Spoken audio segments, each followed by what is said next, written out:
Lawmakers are reviewing the Bank of Jamaica's monetary policy statements amid concerns among businesses about the increases in interest rates and rising prices of goods and services.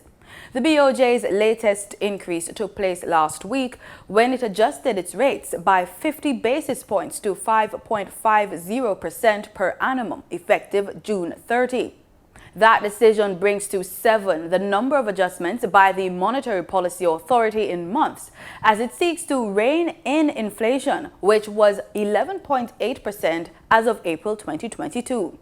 The BOJ's target range is 4 to 6%.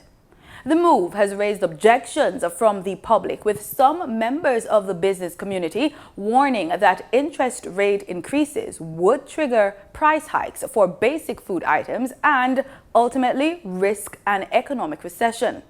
BOJ officials appeared before Parliament's Standing Finance Committee. What would you say to those genuine concerns expressed by a number of Jamaicans as to the impact of higher policy rates on their lives?